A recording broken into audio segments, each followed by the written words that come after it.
Hi, Paul. Hi, Yardley. How are you doing? I'm doing great. How are you? I'm so good. It's so great to have you on Small Town Dicks. Oh, I am so happy to be here. So we want to know, how did we persuade you to join us here on Small Town Dicks? Oh, it was a lot of arm twisting. Not the truth.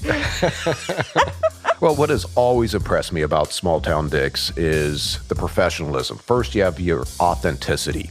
You know, Dan and Dave, myself, we come out of real crime. We've had real experiences. And so the audience, the listeners, are getting from Small Town Dicks what actually happens out there, not something that's been glamorized.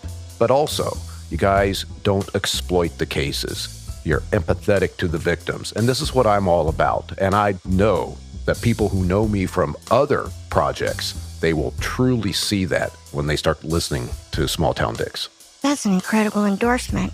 Dan and Dave, tell the fine people about some Patreon, where Paul Holes also joins us on quite a few nuggety nuggets. For just $5 a month, you'll have access to an assortment of bonus episodes, outtakes, listener questions, special series. Small Town Fam, you get everything Dave said, and your hard-earned money goes to support our incredible staff behind the scenes to give you this podcast that we all love.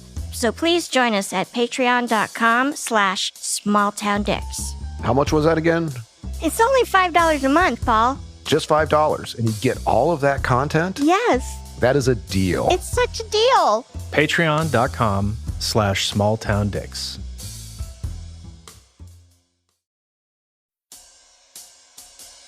We did receive anonymous information that the victim of the first shooting was planning his own revenge. So he knew within his circles who he thought the shooter was. Did not want to share that with us, obviously, but someone knew and told us he's planning his own revenge and we may need to interject there and do something. Hi there, I'm Yardley. I'm Dan. I'm Dave. And I'm Paul.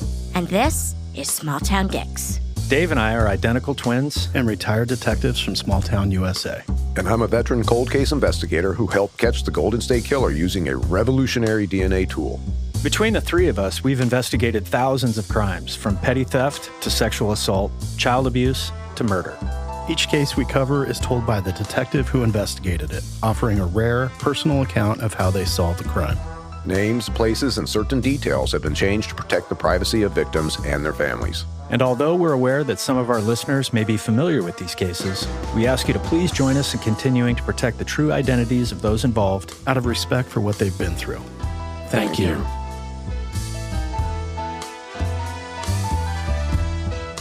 Hey, Small Town Fam.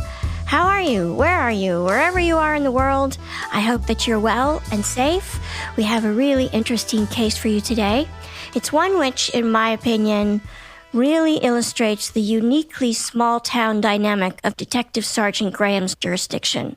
I loved having a glimpse into that aspect of his work. And honestly, even though Graeme is halfway around the world from us here in Los Angeles, there are more similarities than differences in the way detectives catch up with their suspects. This episode is also the last episode you'll hear this season without Paul Holes in it. That's because, as with the episode The Most Dangerous Time, we recorded this one before Paul joined the team. However, Paul will be back next week, front and center, to tell us about a triple murder he investigated during his own storied career. Dan, Dave, and I thank you all for being here. Now please settle in for Moving Target. Today on Small Town Dicks, we have the usual suspects. We have Detective Dave. Happy to be here. Happy to have you. And we have Detective Dan. Hello there. Hello, you. And Small Town Fam. Do a little dance because we're very excited to welcome back Detective Sergeant Graeme. Hello, everyone. Thank you so much for having me again. We're so happy to see you, Graeme. See you over Zoom. Yeah, it's lovely. So, Small Town Fam, perhaps you can tell Graeme's not from around here. Graeme, just give us a tiny snapshot of your jurisdiction. Yeah, thank you. I'm on the east coast of Australia, so pretty much halfway between Melbourne and Sydney, right on the border of the states of Victoria and New South Wales, and a town called Wodonga. That's in Victoria, and just north of us by the Murray River is a town called Albury in New South Wales. So we have a fairly complex little city of about 40,000 people for us in Wodonga, and around about the same but a little bit more over in Albury. So combined we're pushing that 80,000 population, but very hilly, a lot of ranges, a lot of bushfires, and very, very hot during the summer, very, very cold during the winter. Excellent. All right. Well, you have a really interesting case for us today. I'm just going to hand it over to you. Thank you so much. Yeah, this case came to me in about September 2020. So it's not too long ago, and really made one of those days where you think, maybe I should have stayed in bed. You'll get the gist of that as we go on. But it was a couple of drive-by shootings we had, which is very out of the ordinary for us. So the first time, I guess the uniformed fellas got called out was about 5 o'clock in the morning. They got a call to one shot fired into a bedroom window of just a residential house in the western part of the city. Just normal suburbia, a pretty typical residential street. Not much going on other than about 5 o'clock, a loud gunshot and penetrated the front bedroom window of this male and female's house. And the person who was home at the time was Mark, was home with his wife.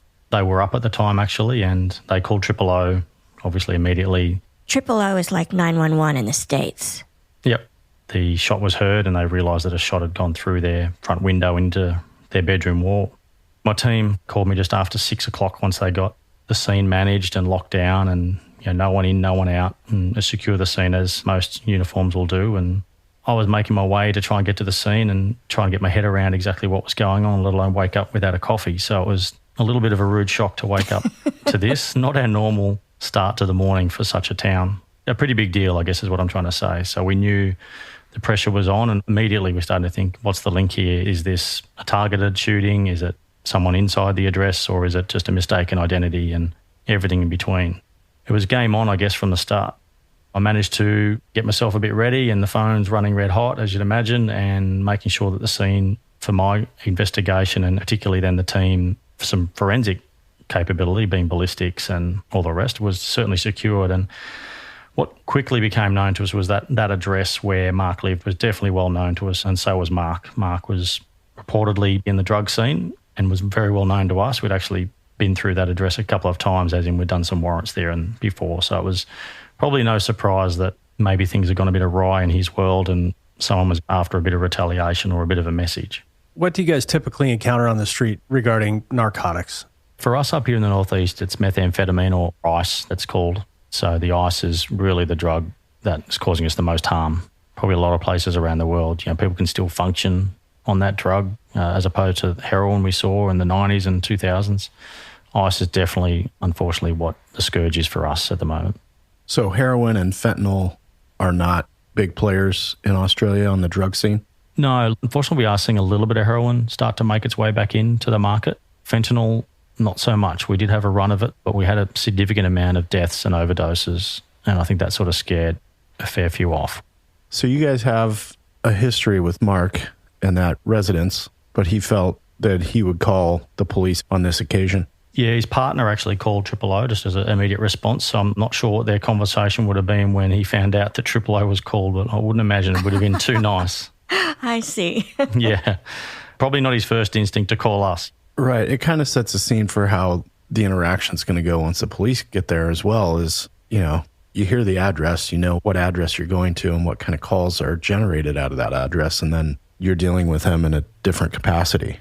Also, since he didn't know the police were coming and he's not the one who called, it sort of adds an extra layer of up the ante to that encounter. Police are going to be in that house. Yep. So you better hide all the spoils of what you've been doing. What sort of part of town is it? Is it just sort of a regular part of town and there happens to be this one residence that police go to a lot, or is it a sort of sketchy part of town? It's a pretty normal part of town, really only probably developed in the previous 5 to 8 years, so a new estate. So generally a really quiet area, and you're spot on. The reception that was met with the uniform, and Mark wasn't the most politest, that's for sure, but we went to work and we managed to get ourselves in to be able to assess the scene, have a look within the bedroom, but we weren't allowed too much around the house other than that, as you'd imagine. He didn't want us to probably find anything else. So we went to work and found some CCTV around that area that did have really bad footage. Unfortunately, as you guys would appreciate, sometimes you get really crystal clear footage, and this footage was not the best at all. But it did have a vehicle around the time that was within the vicinity, but we weren't able to get any direct footage on that house. So there wasn't a lot of CCTV in that area. And that's pretty common for us up in the country, that we're finding we're probably a little bit behind the city, that every second house in the city would have cameras, but that's not the case up here. So we're lucky in one respect that we did have a vehicle to go by, but all we could really see was that it was a small car, and at best we knew it had four wheels because it was moving, and that was about as good as it got. It wasn't a good case, but a really good search of that area didn't give us much either. So we're up against it. We had a victim in Mark that didn't really want to cooperate, although his partner was quite scared.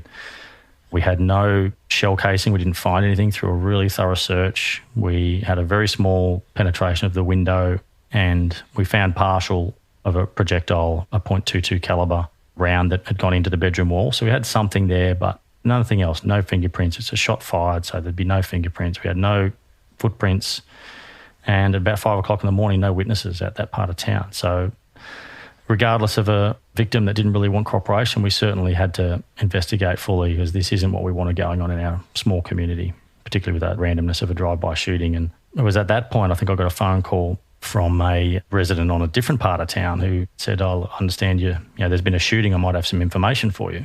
I've got actually the vehicle on camera doing the shooting."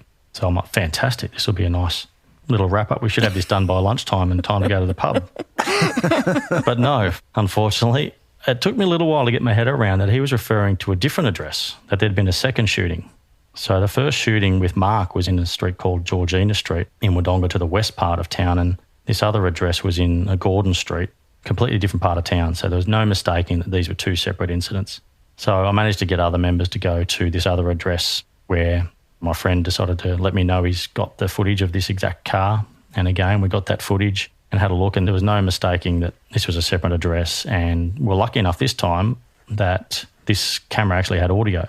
So we're able to hear the shot go off quite loud, and had the car in full view of the camera, although again, not to the point where it was an ability to be able to identify the vehicle. So it was only side on. There was no registration that you could get. You couldn't see who was in the car, but it was definitely an odd-shaped, small vehicle. Probably not the one you want to be doing drive-by shootings in. It wasn't a Chrysler 300C or a big Jeep or something of it. It was a real small little dinky car that we thought, okay, maybe someone has used their own car. Maybe this isn't a stolen car. So we spoke to the people at that address that we thought was the target, and probably no surprise, that address was known to us as well. But this shot would have been, we was aiming at a block of units, and this was the furthest unit from the street. So probably about a 30-metre shot, and probably wasn't using the front sight that much. And we think that shot's gone way over the target and just didn't hit. So a really thorough search, again, of that scene. There was no penetration of windows or walls or roof lines. No one heard the shot other than it was on the footage. No one was woken up, but a little bit nicer part of town, I guess, than what we would expect that to happen. But unfortunately, again, just a small drop in that ocean of a bit of badness going on in that community affects everyone. And we had some elderly neighbours nearby that were quite upset at the fact that there'd been a shooting at the house next door. So the pressure publicly was starting to rise up as well, that we had these two separate shootings on the one night.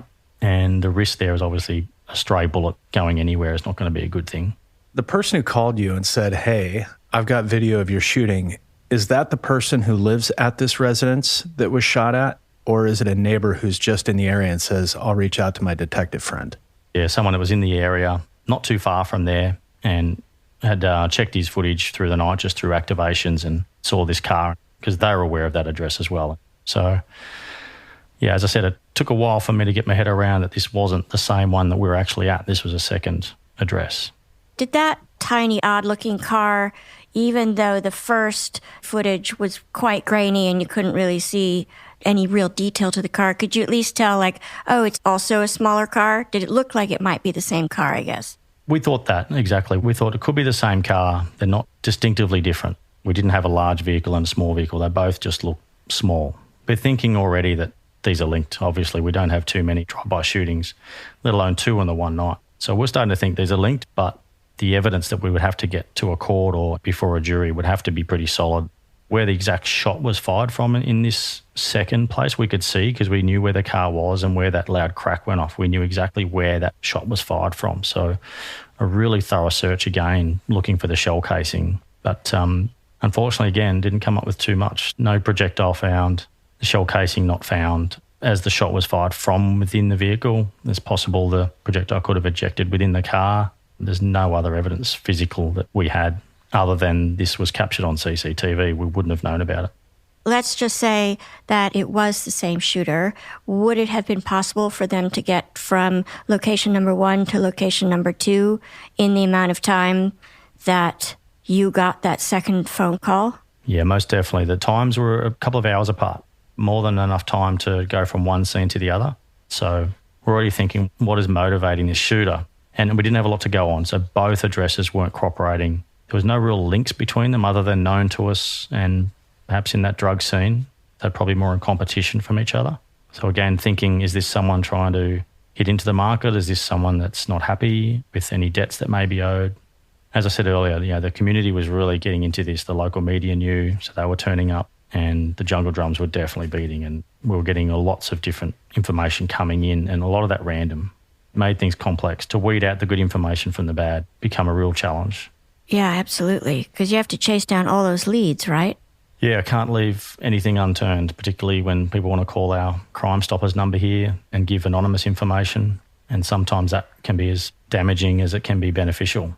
So we had to make sure we covered absolutely everything. Also, we just had probably random people ringing up trying to dob in their local drug dealer they may have owed money to and thought if the coppers can lock them up, then I don't owe that money anymore.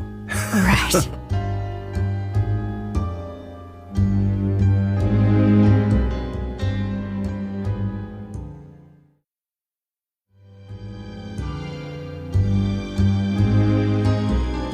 Just to educate our listeners and myself, in Australia, how common is gun ownership, and how often do your officers come across people with guns?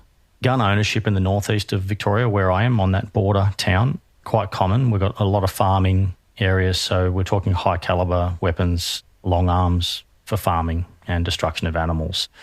We do see a lot of guns stolen from random break-ins at farmhouses. And we did have an amnesty a long time ago where we wanted everyone to register their guns, but there was certainly a lot that still slipped through the system, and unregistered ones are definitely out there. But certainly quite expensive to buy a black market gun here. So once the criminals can get their hands on them, they're worth a fair bit. But as for instances that the police would come across, very rare that we'd come across armed offenders with firearms. So nowhere near the volume that is expected in the US. And do police officers carry guns in Australia? Yeah. So the stakes were high. We knew we had someone in our town going around with a operating firearm. It wasn't an imitation. We had to go to work with our New South Wales counterparts on this as well. As I mentioned, we're bordered with them to the north. There's every chance that maybe someone of interest was skipping the jurisdiction. However, at that time, COVID was well in place, and we had actually a border closure between the state of Victoria and the state of New South Wales. So the checkpoints on every part of that river were manned by police. So that gave us some comfort, but a lot of work to do and go through which vehicles were going through those checkpoints. Some were being recorded and some weren't. So it was a bit of a needle in the haystack to go through thousands and thousands of cars crossing every day between the jurisdictions. So we're effectively one city, but bordered by that river that separated the jurisdictions. And based on the proximity of your jurisdictions, I imagine you guys share a lot of information. Yeah, daily. I was making my New South Wales counterpart across the river fully aware what was happening and whether they had any intel. They might hear from their sources as well and could feed that directly to us. But probably more so around the risk that if we come across this odd-shaped small car and if a pursuit started, then their level of risk and their policy in their jurisdiction is a little bit different to ours. So from our point of view, if we're going to chase that car across the border, we need permission before that happens. You need to get the authority from that jurisdiction that we can enter theirs and still chase that car. Oh, That's interesting. that is interesting. Quite complex. Yeah, and for us, if we got a couple of drive-bys, I would make sure that our dispatch was forwarding that information to other agencies within our county, or if we had information that they were going to a different state or a certain way, we give them that information, because I don't want a police officer pulling over a car not knowing that this car is possibly associated with 2 shootings earlier in the night, and then they get ambushed. So you have to push that out quickly. But where we live, in fresh or hot pursuit, I can follow that car into another state. Could you arrest them in that other state also? You could detain them, put him in handcuffs, wait for somebody from that state to assist you with the arrest. They're going to have to handle the paperwork. But certainly, just because we get to a border for us makes no difference to me whatsoever. We want that other agency to know, hey, we're headed your way. Just a heads up. You also need to respect what that community expects out of their police. So do you push a pursuit at 3 p.m. on a school day? It largely depends on the crime that was committed, the dangerousness of the offender. But yeah, it looks really bad when your jurisdiction chases somebody into another jurisdiction and you get in a really bad crash. It's horrible. Yeah, you're absolutely spot on. It's that risk to the community, and the expectation of what people would want us to do is to chase these people and stop them. So we made sure all that information was shared, and the problem there was probably more so that it would only take 3 minutes for a car to go from the middle of our city to the middle of the next city. So the timing's really short. So by the time that we would come up on our radio and say that we may be pursuing this vehicle wanted for a drive-by shooting, and for the supervisor to process that and risk assess, you're almost crossing the border straight away. So we generally, as part of that call of coming up to our radio in pursuit, is let New South Wales Police know that we have commenced a pursuit that's within the striking distance of their border. And generally, they're all up for it. They're not going to back away from that. They start setting up on the border and waiting to take over. So your neighboring jurisdiction now knows that there could possibly be a pursuit that crosses into their territory, and that they also should be on the lookout for this weird, oddly shaped little car. Yeah. It did help with the border closures for sure. So everyone on those border checkpoints were keeping an eye out for this odd-shaped car. We were waiting on some experts to look at the footage and see whether they might be able to make it out. We had some former mechanics that were now police having a look at it as well. And everyone had a few different theories, but it was definitely an oddly shaped car that we weren't used to seeing around town. The country policing a little bit limited on numbers. I think we had about 4 investigators. Ballistics-wise, we're hoping to get some assistance out of the city, but they were like 4 or 5 hours away, and they were busy with the city shootings or the city matters that were going on. So we're on the chalkboard to be ticked off, but we're probably a bit down the list, unfortunately. So we had to make decisions. Do we release the footage of this car to the public? Did we want to let the people or the shooter know that we had this car on camera? Would they then get rid of the car?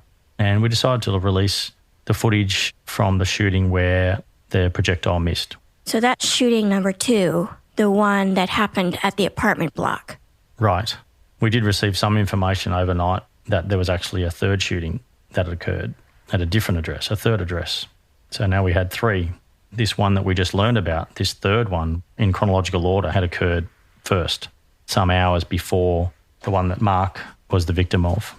So we had to attend this address and, bullet hole through the glass window of the lounge room.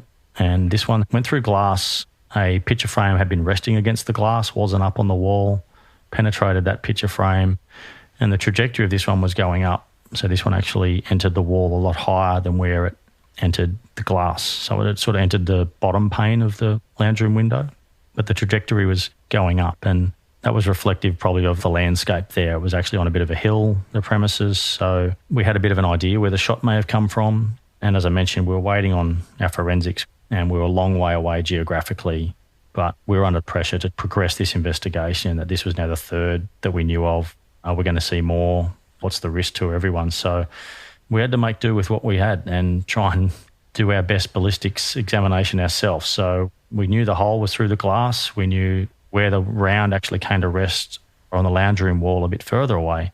So we got one of our colleagues to go down and get the longest piece of string that we could get and did it the old-fashioned way. It's so effective, though. Yeah. Here we are rolling out a piece of string through those holes and out to the street. And it really gave us a good indication as to where that person either stood or, as we knew from the other 2, they were in a car. So we knew roughly, again, where we thought the shot had come from. How far away was this third crime scene, which actually turned out to be the first? How close to the other 2 was it? Probably around that 5 kilometre distance away, so not around the corner, but definitely within still the township. The media release, did that generate this third call, which actually turned out to be the first shooting? Yeah, it did, yeah. I think the occupants noticed a hole in the window, but again, this third address was known to us, surprise, surprise. And as we established once we got there and spoke with them, that they actually weren't home on that night, so they didn't hear anything. But They did notice a hole in the window and called Triple O. Do any of these 3 houses, do they know each other? I mean, it's a small town. They've probably heard of each other, but they're not associates, or are they? Yeah, that's right. We didn't believe so, but as we sometimes keep an open mind, those relationships can come together or they can fall apart really quickly. So we had no intel at that stage to suggest they were all in cahoots with each other. We believe they would know each other, yes. So it's a little bit up in the air as to what was this motivation behind these shootings, what was driving the person to fire these random single shots. To us, we were thinking it's sending a message. It's either back off or pay up. And again, forensically, we didn't have much from this one where we got the information through after the media release. We actually had no CCTV. We did find a partial piece of the projectile that seemed to fracture itself as it tumbled through the window and through the picture frame. The pressure was definitely mounting. So we've got now 3 drive-by shootings across probably about 6 hours in duration, trying to find any information and any new leads. We didn't have any forensic evidence. We were up against it. No one was really talking to us, and we weren't getting a lot of assistance, unfortunately, through the ballistic capability because they were tied up elsewhere in the state. So we had to go with what we knew. Small calibre, no shell casings. Our best lead was this car. We did receive anonymous information that Mark, the victim of the first shooting, was planning his own revenge. So he knew within his circles who he thought the shooter was. Did not want to share that with us, obviously, but someone knew and told us he's planning his own revenge and we may need to interject there and do something. So the information was quite serious. We decided to go back and visit Mark, but we went there armed with a warrant just in case, so that we had the lawful reason to enter the property, thinking that he would refuse, and probably get his entire hard drive of his CCTV, not just the piece of CCTV that on the night of the shooting conveniently he said didn't work. And we enter. He's not too happy for us to be there at his place, and we find Mark. He's 3/4 of the way through making a pipe bomb out in his garage, and he's ready to take matters into his own hands. Oh, my God. Just a side hobby. Yeah, just a side hobby of explosives. And, whether it was going to be a house or a vehicle targeted, but he wasn't mucking around. He was serious. He was going to put that somewhere to, pay back who he thought was the shooter. So we had to get Melbourne up at that stage. So they had to travel up there 4 hours up the highway because we've got a bomb that was well beyond our capability and capacity to disarm and make safe. So they had to come up anyway. So the bomb squad and ballistics come up, which sort of turned things a little bit. We started to get a little bit of definitive answers for the court should we get down that way, that yes, it's .22 calibre, small rounds. Thankfully, the team and us did a good job, and they validated our level of investigation as to where we thought the shooters were and what had happened at each of those scenes. But then we got sidetracked on having to deal with Mark and locking him up for potentially some serious offences, which was the possession of explosives and his intention to use them against who he thought was the shooter. Did this encourage Mark to maybe cooperate a little more, give a little more information to you? Not so much, no. He was probably more concerned with who we left behind, probably his partner now being vulnerable. We did try and speak with her, but no, she didn't want to talk to us. So we tried a few different techniques there, but they were old school, didn't want to play the game, and he was in lockup with us for a little while. So yeah, things increased to a whole nother level, and thankfully, as you'd imagine, all the information we're getting in now, the media are aware. They knew we had the bomb squad. We'd sort of gone a little bit quiet on where the investigation was at. We didn't want to release too much. But again, we're getting a lot of misinformation as to who might be involved. But there was one that did stand out to some of the team, and that was a real quick call that was giving us a name on who to look at. You need to look at James, this guy in town who, again, was well known to us. You need to look at James and 2 females, one named Ruby and one named Terry. A lot of other calls would come with a whole backstory and the reason why and justification, but this one stood out because it was just short and sharp and to the point.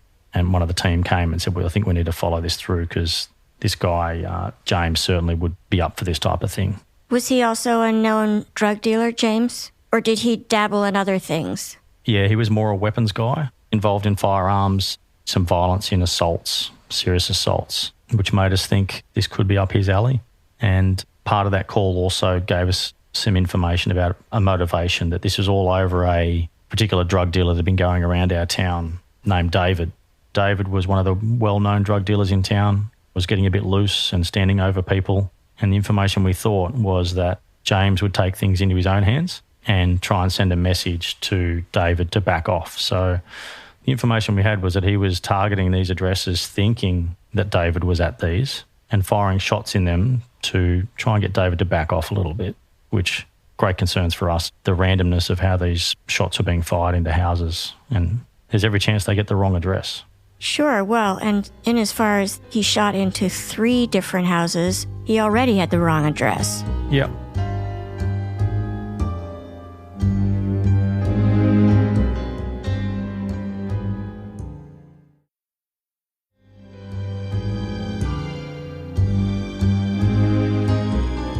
So we had a good motivation then, but the pressure there was we knew it wasn't going to go away. It was escalating, particularly with the pipe bomb scenario with Mark. You know, people were starting to take things in their own hands, so we had to act pretty quick. So at least we had some starting points. We knew we had to try and find James, but having known him, we knew he was quite transient, just would never stay probably in one place more than one night. So we thought we'd go a little bit of the weaker links and target the 2 women that we believe were involved in the shooting, in Ruby and Terry. We knew previous addresses of them, so we decided to go off to Ruby's place first. So it wasn't too far from some of these addresses. I guess if we mapped them all out, she'd almost be in the middle of all 3 of these shootings. So we go knocking on her door, again armed with a warrant just in case we needed it. And lo and behold, we got no answer, so we get permission and we force our way in. And she's nowhere to be found. There's no one in the house. But what was clear to us was that someone had left in a hurry. There was still food out. There was half coffee drunk, cold by then, but there was no sign that someone had packed up and decided to move on. This was left in a hurry. So we're concerned, I guess, for her welfare as to whether things started to turn on her and whether any retaliation had taken place. So we decided to try and reach out to some family. We knew that we were in town. We went and visited some friends and relatives, and eventually we were able to get her on the phone. She decided to speak with us on the phone. Ruby decided to speak with you? Yeah, she did. She was in a lot of fear. She was very scared and just said she had to get out of town. And we're like, yeah, we think we know why you need to get out of town and you need to probably come and speak to us. But no, she goes, no, I don't know anything about this and not sure what you're talking about. I just need to get out of town for other reasons and I'm not going to tell you where I am. Okay. So all the usual investigations go on there as to her phone and where is she. But she'd rung from another friend's phone, so almost a bit of a dead end, unfortunately. But at least we're in contact. Did you say that Ruby reached out to you? Yeah. So Ruby reached out to you to say, I don't know anything about this. She's trying to get out in front of this? Yeah, so we'd been knocking on friends and relatives' doors trying to find Ruby and saying we've got concerns that she may be involved in these shootings around town. We've got great concerns for her welfare, so we need to speak with her. So family got a hold of her. Ruby rang me on my phone and, I understand you're looking for me. Yes, we want to make sure you're okay. How do we know it's you? We need you to go to the nearest police station. No, I'm not going to do that. I just need to get out of town and lay low for a while. We know why you need to lay low, but it was a bit of cat and mouse. Typically, it's not uncommon. They just play dumb. Why would you be concerned about me? Why do you need to get a hold of me? They're fishing. They're fishing for information. They want to know how much the police know. We play this game all the time. And it is always funny when the police start hitting multiple addresses, and depending on the lifestyle that these people are involved in, they don't like getting attention from the police, even if it's, we're not looking for you, we're looking for this person. But they're like, we don't even like when the police are on our street. So why don't you go ahead and contact them so they stop coming by my house? I see. You get a lot of peer pressure. Aha, so Ruby would get peer pressure from her other, perhaps somewhat sketchy friends going, this is not cool. Or you've got family that don't condone your behavior and they're like, I'm tired of her shit. Call the police. Yeah, and both those scenarios are accurate in this situation. One, they didn't want us knocking on their doors looking for Ruby, or you're right, just that moral compass of we don't agree with this isn't right, so you need to contact this person. So yeah, it was quite an interesting turn of events, but we believe that she was safe. But you're right, it was a bit of that Kenny Rogers, know when to hold them and know when to fold them, and she was definitely trying to hold them, but we're all over her. So we turned our attention then to Terry, and we're able to track her down just through, again, the local people that were helping us out, and we tracked her down to a caravan park just on the outskirts of town, and we did some surveillance of that caravan park and found a oddly parked, small, odd-shaped car that was quite distinctly the same as the one we've been looking for on the footage. So we all roll out to the car and we roll into her cabin and knock on the door and we check the car. It's got some false plates on it, but we're able to check the engine and it's actually registered to Terry. She's home. We ask her, so this is your car? Yes. Who's had it the last few days? Oh, I lent it to a friend. What's your friend's name? Don't know. Where have you been? Don't remember. It's the same script throughout the world. Nobody thinks about the insanity of lending your car to somebody whose name you don't even know.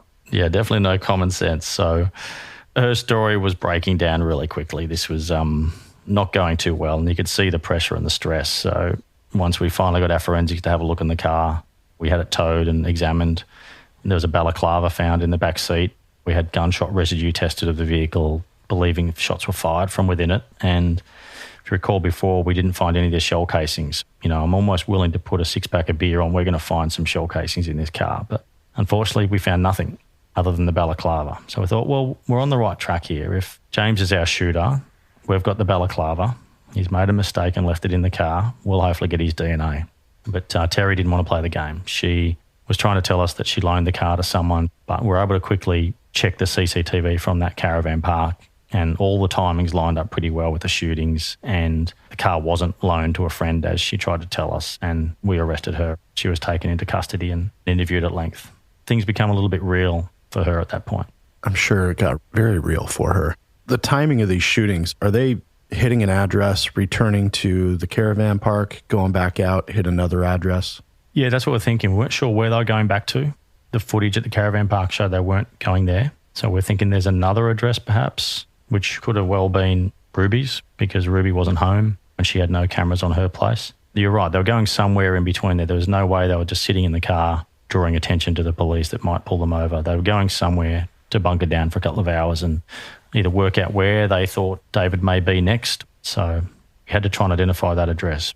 The investigators did a great job of talking with Terry at length. She was very scared, and as I said, her story broke down real quick. So she was going to be charged, and she was charged as an accessory to those shootings, because she eventually did tell us that she was the driver of the vehicle, but she didn't want to nominate who the shooter was. She was just too scared. So things changed a fair bit, that we at least knew we were on the right track and we had the right car and we had the right people, and now it was trying to find James and the weapon. About how old are James and Ruby and Terry? So Ruby and Terry would be in their late 30s, early 40s, and James would be late 20s. So yeah, been around the block a little bit, but they've got themselves tied up into some serious stuff. So we got a statement in the end out of Terry. She decided to become a prosecution witness for the Crown evidence. I think she saw the light after some time in custody and thought, yeah, I've really got myself in over my head here. And she made a statement. She didn't realise that there was going to be shots fired. She knew that they were going out to try and put some pressure on David, because they were the vigilantes that thought they would do the right thing for the town and try and stop all this going on. Terry's statement, whilst it was corroborative to the point that the timings are all right, she said, I wasn't aware that there was going to be shots fired. And then when it started happening, was too scared to do otherwise. And look, I guess that does make a bit of sense. But Terry was, again, hiding like Ruby was, trying to hide herself and putting the car somewhere where she didn't think we would find it, but we did. And things were starting to really come together. Did you just say they thought they would be vigilantes and rid this town of these drug dealers? They weren't wrapped up in all of that scene as well? No, they weren't too wrapped up in that scene, no. They were known to us for other matters, but not so much in the drug scene. They weren't drug dealers as far as we knew, but I think it was impacting on people they cared about or people they knew, and hatched a plan to try and take things into their own hands against David. So they really felt like they were some sort of Robin Hoods, where they were going to right this wrong and save some people that they cared about from this surge of drug dealing in their town. Yeah, I don't know the outcome they were chasing, because it was only going to escalate. And knowing David, he wasn't going to take a backward step from that either. It was just going to become a bit of tit for tat and was probably not going to end well.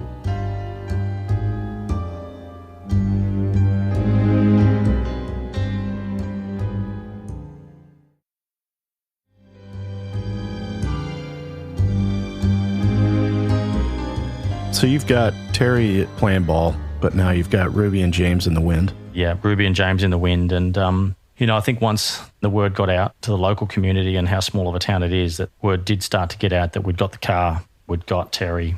So Ruby reached out and wanted to hand herself in. I need to come in under my own terms. I would always tell people who were involved in these conspiracies, whoever gets on the train first gets the best seat.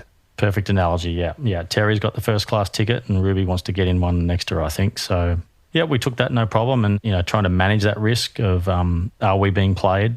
Was Ruby just coming in to either set us up or what was happening at this particular juncture for us to arrest her. She knew that she was coming in and probably the outcome would be the same as Terry. We didn't make any promises or anything to the like that we said, yes, you're going to come in and yes, you're probably going to be charged. So you probably want to come in and be with us as opposed to what else might be going on out there where either David and his cohorts or James may change his tune and all of a sudden you're in trouble. So I think she decided to opt with us.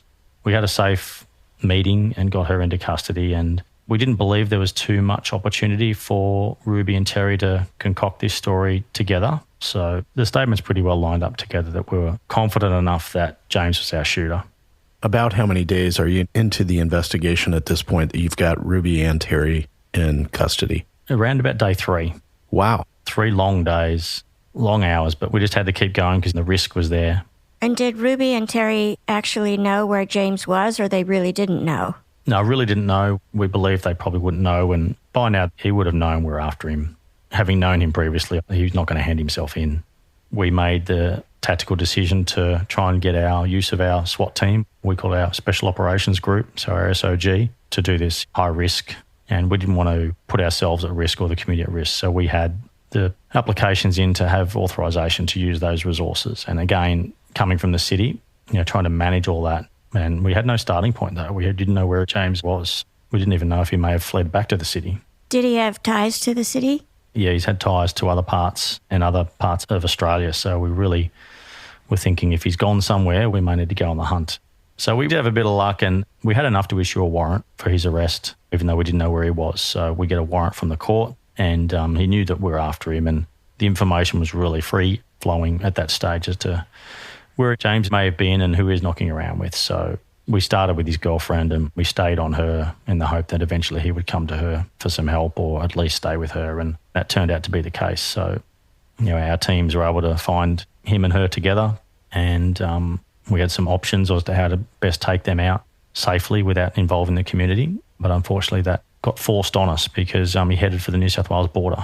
And as I mentioned before, we had checkpoints in play and we knew that he was high risk. But thankfully, as we said at the start, I guess, of the podcast, that sharing of information with our colleagues across the border really paid off, particularly in this situation. So they were well aware of the risk. They were well aware of who we wanted at that stage because they were continually updated.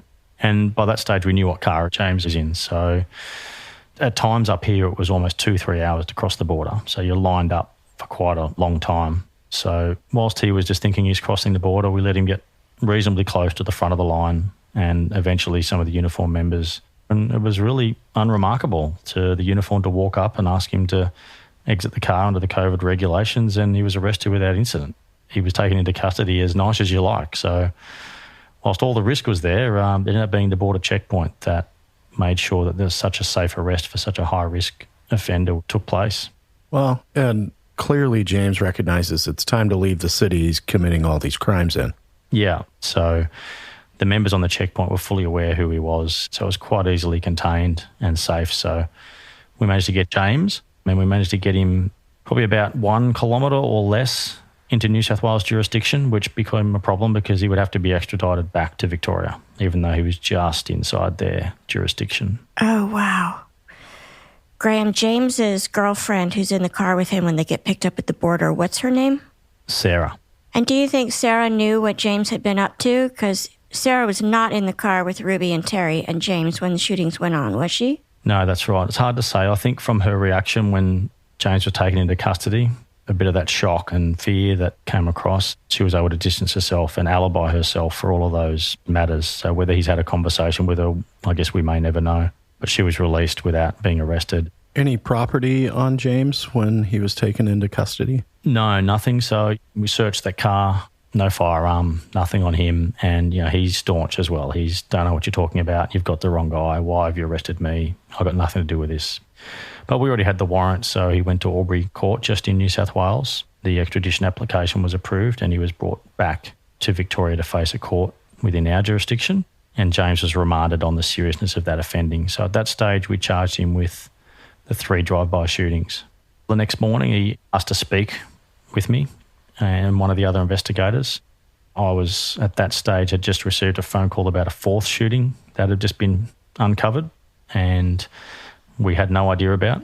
So I was dealing with that, which I'll go into in a second. But James decided he would, out of the goodness of his heart, tell us where the gun may be. So it was about 40 kilometres out of town. So he'd done a fair bit of effort to get rid of it.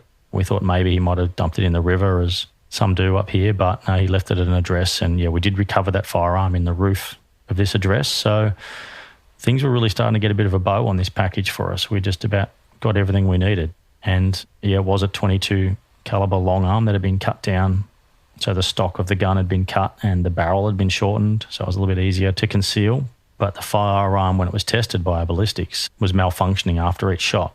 So the cartridge wasn't actually ejecting every time he fired it. So it was operable to the point where the round could be fired, but the casing was never ejecting. So had James found himself in a problem with David and needed to fire multiple shots, he was going to lose. He was only had one shot. I was going to say, that gun's no good on a two-way range. That's right. So during his interview, James did not make any admissions as normal, but we got to court eventually and everyone pled guilty to the court as to their role in these offences, and that their motivation was to stand up to David and show that they weren't scared of him and what he was doing around town. We were able to wrap it all up, get the gun, got the car, got all three people involved, and as I said, we ended up with a fourth shooting, but there wasn't enough evidence to link that one to James as well. We definitely didn't have any projectile. We believe that fourth one was definitely linked through the timeline of offending. Again, that fourth address was known to us, but everyone inside was probably using too much of their own product and didn't realise what had happened, so didn't call police. And does Mark go to prison also because he built the pipe bomb? Yeah, he did. He was remanded for quite a substantial time and quickly pled guilty himself. And what about David? He was out of prison at the moment, but did he find himself back in prison shortly afterward? Yeah, he did. So he had some outstanding matters, and thankfully our friends over in New South Wales managed to catch up with him. So he went into a completely different system over the border. So a little bit of a clean-up for the town, and thankfully I don't think we've had any more drive-by shootings since.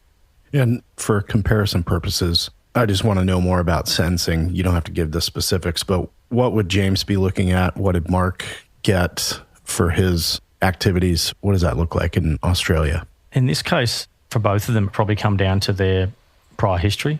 Both had quite significant histories. So the range of sentencing in this regard is probably a bit higher than what we would see normally. So I think James got at least 2 years as a minimum sentence for his role in these shootings, and Mark got, I think, around 8 months non-parole period for his role.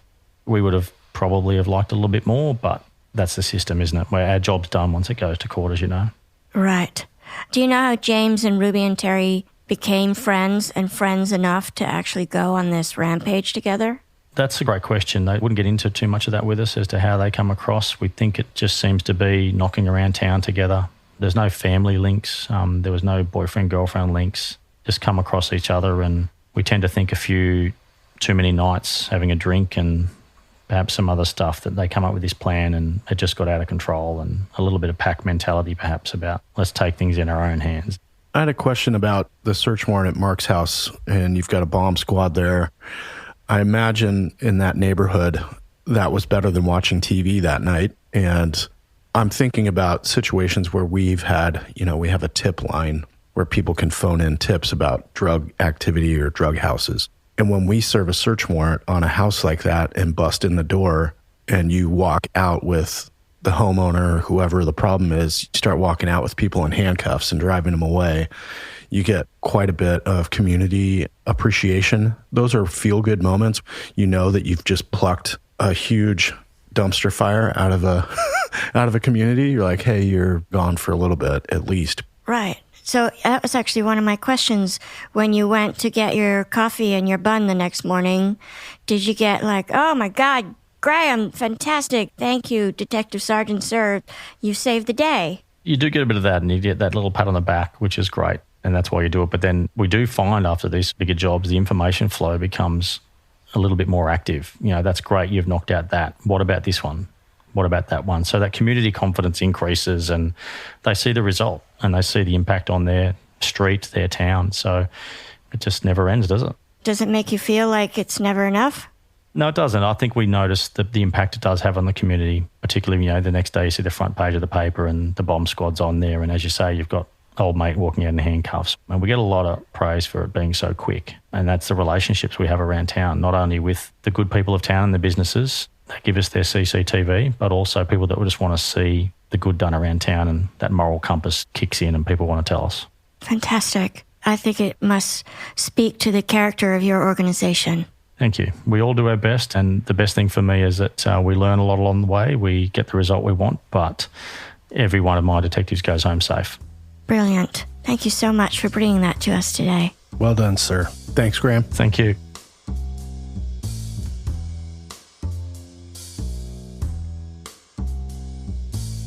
Small Town Dicks is produced by Gary Scott and Yardley Smith and co-produced by Detectives Dan and Dave.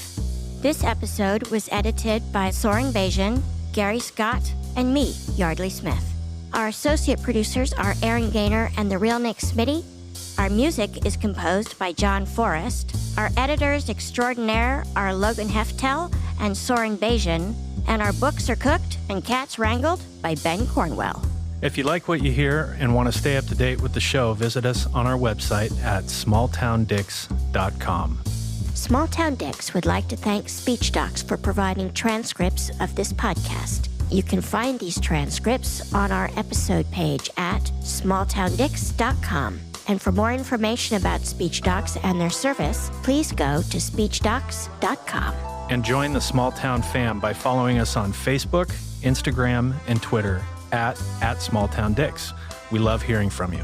And if you support us on Patreon, your subscription will give you access to exclusive content and merchandise that isn't available anywhere else. Go to patreon.com/smalltowndickspodcast. That's right. Your subscription also makes it possible for us to keep going to small towns across the country in search of the finest, rare, true crime cases told, as always, by the detectives who investigated them. So thanks for listening, Small Town fam. Nobody's better than you.